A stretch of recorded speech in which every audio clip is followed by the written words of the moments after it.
Ya nos movemos al tercero de los proyectos. En este caso también va a ser emitido en inglés como el primero y está llevado por del Instituto Francisco Ayala de Granada. Y sin más, pues me quito la voz. We are going to present the development and the results obtained in our project supervised in the Department of Microbiology of the Estación Experimental de Zaidín, and entitled Bioinformatic Analysis of Specific Groups of Prokaryotic Reverse Transcriptases. Also, we invite you to visit our blog. We developed with the help of our teacher, Lola Bernal, in the Secundaria School Francisco Ayala from Granada. Let me present a brief introduction to situate the topic of our work. Enunciated by Francis Crick, the central dogma of molecular biology is stated that the genetic information flows unidirectionally from DNA to RNA and finally is translated to protein molecules by the ribosomal machinery. However, the discovery in the 70s of enzymes named reverse transcriptases, found in RNA tumor viruses, are able to use RNA as template to synthesize DNA, demonstrates that the flow of information can be reversed. Since then, reverse transcriptases have been studied beyond viruses. In fact, the presence of this type of enzymes in the prokaryotic world, bacteria and archaea, has expanded tremendously the diversity. A classification effort based on all reverse transcriptases described in prokaryotes is a first step required to understand their functional role in these microorganisms. The figure represents by different color branches the different types of RTs, reverse transcriptases. Being the most abundant, they call group 2, introns, DGRs, and retron-like elements. Retron-like elements based exclusively in a bioinformatic study. A potential role has been recently described for the retron-like elements. Studying the surrounding DNA pattern of the retrons, an enigma of more than 30 years, is starting to solve. Reverse transcriptases from retrons, together with adjacent genes, constitute units of novel bacterial defense systems against viruses. However, in addition to retrons, at least 30 novel groups, unknown groups, remains to be studied and their role to be elucidated. Within them, two particular RT branches, UG3 and UG8, in blue and in orange, present a characteristic pattern. They generally occur contiguously in the genome. Firstly, the smaller one, the UG3, and followed by the UG8. Recently, a research made in the locus UG3 and 8 found in the bacteria Escherichia coli strain Echo 12 also detects a putative small RNA structure just after the UG8 gene, and demonstrate it is also a new type of defense-associated reverse transcriptase system. They call as DRT type 3. They demonstrate that the presence of the anti-loci allows the bacteria to be resistant to infections by certain phages. These DRT type 3 systems are very abundant in our dataset, and that is the reason why it will be the object of our study, that consists in a preliminary bioinformatics analysis on two groups of RT, UG3 and UG8, arranged in a tandem in bacterial genomes. For that purpose, we have to learn in a short period session some of the tutorial related with the Clone Manager program, a bioinformatics specific program to deal and understand the information of a DNA sequences. As a material of work, 49 DNA fragments containing UG3 and UG8 lossy arrangement were distributed for all students, including the teacher, in order to perform of deleting informatic analysis. As example, one of the DNA streets of containing the Presum Valley locus UG3 and UG8 found in the bacteria Paracoccus salifinus. We learned that a sequence of DNA can be translated to a protein following the universal coding genetic code. that consists in a triplet of the 4 nucleos GATC that are translated to the 20 different amino acids of one letter code. So, a unique DNA sequence can be translated into 6 different forms. But how we know which is the correct frame for a particular DNA sequence? Clone Manager program has a tool named ORF Search that helps to identify the correct gene. Generally, considering that an open reading frame has at least 100 amino acids started by an ATG and following in frame without no of the 3 different stop codons TAA, TAG, TGA. ORF search identifies until 5 open reading frames equivalent to putative genes. The tool translated allows to change the code of 4 letters of DNA GATC to a new code of 20 letters represented amino acid sequence of a particular protein ORF, and finally knowing the expected size of our 2 genes, UG3 small and UG8 large, and that both genes go in tandem in the same direction. A proper identification can be made for every DNA sequence. Once every UG3 and UG8 tandem genes are identified, we can compare them using the tool aligned in the program. This tool establishes the distances and indicates the variability performed in every group of genes analyzed in this study. Thus, as a sample of the results obtained in this project, in the comparison performed with these 5 entries corresponding to these bacterial genomes was with genes were identified, one strange pattern was observed. The size of one of the UG3 genes was smaller than expected. This was also apparent after the alignment performed, in which appeared that the gene is truncated, and it should like that a wrong identification has been performed with the ORF search predict tool. Analyzing in detail the DNA sequence, we found out that the correct position for the beginning of these genes was several nucleotides upstream. This particular gene starts in a non-canonical GTG codon of the beginning, revealing now the correct alignment of the all UG3 genes of the root. Another property of both genes that can be exemplified in this set of genes from 26 to 37, and if we align all the UG3 proteins and order them from high to less identity, we find out that also the corresponding UG8 genes present a similar order, suggesting that both genes evolve to a similar speed. Once both genes appear to be complete, functional, and ordered, we can wonder if exists any conservation in the DNA region just downstream the UG8 gene. From previous comparison, only there were 3 candidates that have enough identity to compare the DNA.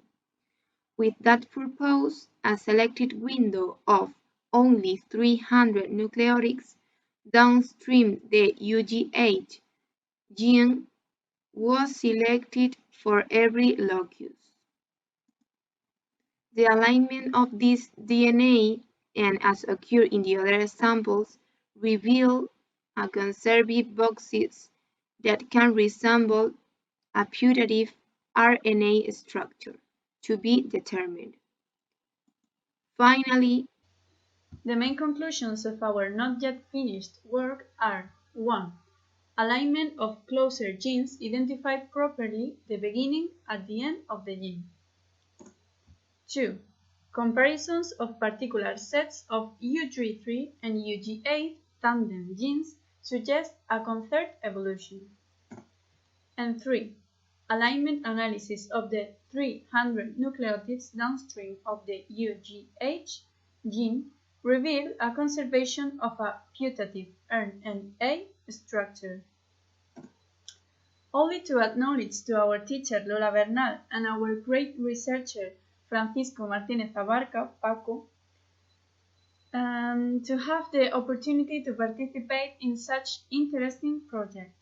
We are students from secondary school Francisco Ayala from Granada. Thank you for your attention and we are pleased to answer any questions.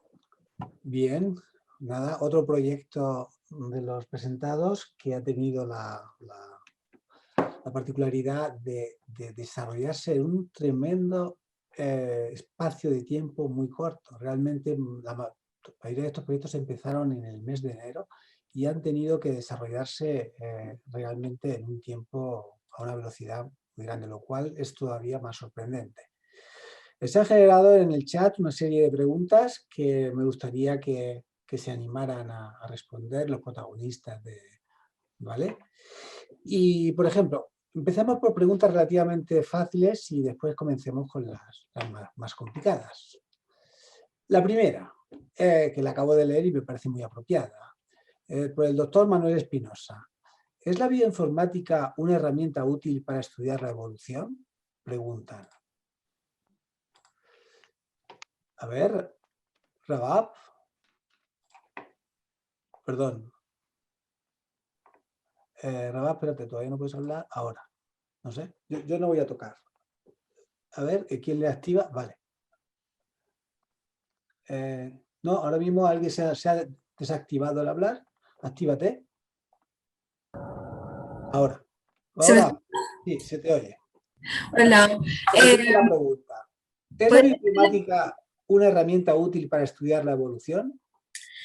Desde mi punto de vista, yo creo que sí, y por lo que hemos trabajado. Primero, nada, el ADN, como sabemos, es la base de todo, de toda la vida. Entonces, una herramienta que es como la bioinformática para poder trabajar el ADN la evolución, o sea, para trabajar la evolución necesitamos saber como más bien una compatibilidad entre los diferentes ADN de las diferentes especies, entre la secuencia y el desarrollo que hubo, tanto mutaciones como cambios en el ADN. Entonces, claro, la bioinformática y la biotecnología es muy importante para poder saber ese desarrollo que hubo, esos cambios que hubo en el ADN.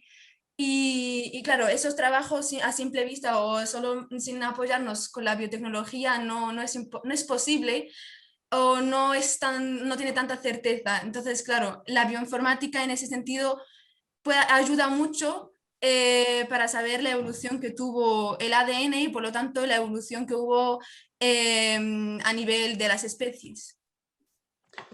Ya respondí la pregunta. Muy bien, vale. Hay una pregunta que lanzan desde Irene Rodríguez, desde vuestro instituto, y pregunta que cómo de complicado os ha resultado utilizar el programa, el Clone Manager. A ver, Marina. A ver, lánzate, Marina, ahora se te oye. Marina. Puedes hablar, Marina. No se te oye. Bueno, a lo mejor tiene algún problema con el ordenador. A ver, Carmen. Carmen. Ahora, Carmen. Qué lío estamos teniendo. Carmen, no toques el micrófono, que te lo toque Máquina. A ver, Carmen, ¿habla? Hola. Hola, Carmen, ahora se te oye. Muy bien. Pues al principio trabajar con el Cloud Manager fue un poco difícil porque nunca habíamos trabajado con un programa de estas características y nos resultaba todo un poco difícil de manejar. Pero poco a poco, pues con la ayuda de Paco, nuestro investigador, pues supimos ir dándole forma a este programa y al final pues conseguimos llevarlo bien con todas sus herramientas y al final resultó muy bonito y muy interesante trabajar con este programa. Bueno, pues ya va siendo hora de responder a una pregunta de un poco de más enjundia. Y además esta la voy a realizar en inglés porque el que la ha emitido la ha hecho en inglés. Y la pregunta es, are you comfortable with the 100 amino acid residue as limit in the open reading frame definition? La ha realizado Roberto Colter. ¿Quién responde? No hace falta que sea en inglés. Pero bueno, si la queréis hacer en inglés no pasa nada. La respuesta, digo. Os la puedo traducir un poco, si os parece difícil. Pero es muy concreta. Bueno, incluso le podríamos dar voz a Roberto y que interviniera y que le explicara un poquito mejor qué es lo que quiere preguntarles exactamente. A ver, Roberto, ¿te puedes...? Sí, no, me parece, primero que nada, felicitaciones al grupo y segundo, cuando uno hace un org search, el default en esos programas es 100 aminoácidos y simplemente la pregunta era cómo se sienten los muchachas que han hecho el trabajo utilizando ese límite. ¿Quién se los dio? ¿Por qué lo definen como 100? Y la pregunta es, pues, ¿qué han pensado lo que define un tamaño de un cuadro abierto de lectura a una proteína? Eso es que nos expliquen un poquito qué significa ser 100 aminoácidos, si las proteínas... Rabab. Más o menos, eso es todo. Muy bien. Hola. Hola, ¿Se me escucha? Rabab. Sí, sí. Era para responder la pregunta, debido a que una proteína normalmente, o por definición general, puede llegar hasta tener hasta 500 aminoácidos. Sin embargo, eso no tiene una proteína no tiene por qué llegar a ser muy grande. Puede ser pequeña, como en el caso de las proteínas con lo que hemos trabajado, como por ejemplo también en el ejemplo de la insulina, que puede tener menos de 100 aminoácidos, pero lo general es que suelen ser un poquito más grandes. Y eso, el hecho de trabajar con unas proteínas pequeñas, con un límite de 100 aminoácidos, fue un poco complicado porque el Clone Manager a veces no detectaba dónde empezaba, o a la hora de traducirlo creaba ciertos problemas. Pero no creo que sea un problema debido a que sea, o sea, no creo que haya un problema por haber proteínas pequeñas. Puede haber proteínas de diferentes tipos, de diferentes números de aminoácidos. Eso. Muy bien, Rabab. No deja de ser un trabajo un poco preliminar, pero bueno, bastante han hecho, me parece a mí. Bueno, pues a ver si había alguna pregunta adicional. Hay preguntas que... Una pregunta que a ver si alguien se anima a responderla, aunque, bueno, tampoco tengo tan claro cuál es la intención. Es Luis Mario Hernández de Soto, sospecho que es de México, y lanza una pregunta que dice: ¿qué pensáis de cuáles pueden ser las ventajas del uso de esta herramienta, la bioinformática, para los estudios en general de la vida? Y por otro lado, ¿puede tener desventajas el uso de esta herramienta? Aquí os animo a que participéis, a cualquiera de vosotros, o a intentar responderlo. ¿Qué ventajas tiene la informática? Uf, qué pregunta, ¿eh? A ver, María, anímese. Hola. Hola, María, ¿qué tal? Pues yo, por ejemplo, en mi opinión, pienso que sirve mucho ahora que estamos viviendo la pandemia con el virus. Pues con la bioinformática es una manera muy fácil de acceder a la información de las proteínas, a saber cómo son y poder crear una vacuna, o sea, tratar con esa proteína. Eso como ventaja. Y pues como desventaja, pues eso mismo, el que no encontremos una manera de tratar esa proteína y encontrar una solución, por ejemplo, pues, a un virus o a una vacuna. Muy bien. Hay una última pregunta ya y más o menos también ha quedado claro en el sentido de que María creo que ha comentado al final en la grabación que el proyecto no está terminado. Entonces pregunta Mónica Carrascosa Sánchez: ¿de qué manera creéis que se puede continuar este proyecto o qué creéis que falta para darle un poco, digamos, cerrarlo un poco mejor? ¿Quién opina? ¿Qué nos falta por hacer? Muchas cosas, por supuesto, pero ¿qué creéis que ya con eso podría ser, digamos, más claro? ¿Qué pensáis? Muchas de las cosas que se han discutido, seguro, que lo habéis discutido con vuestro investigador, que soy yo. ¿Quién se lanza a responder? ¿De qué manera os gustaría continuar este proyecto? Bueno, puede ser una pregunta no tan directa de cómo este proyecto, sino si os dedicáis a la bioinformática. ¿Quién se anima? A ver, Rabab, qué protagonismo, ¿eh? Venga, a ver, actívate el micrófono, eso es. Hola, lo siento. No. A ver, yo voy a responder un poco de manera ya más personal, porque a mí me gustaría seguir trabajando en el campo de la biotecnología y la microbiología en general, y me gustaría llegar que a través de este proyecto o de otros futuros poder llegar a entender la información que nos quiere decir esa secuencia de aminoácidos o la información que nos puede dar esa proteína. No sé si me explico. Poder comprender la información y entender los datos que nos está dando esa secuencia de aminoácidos. Bueno, pues ya hay alguna pregunta que creo que está dirigida más al investigador, pero se la puedo ya responder en el chat.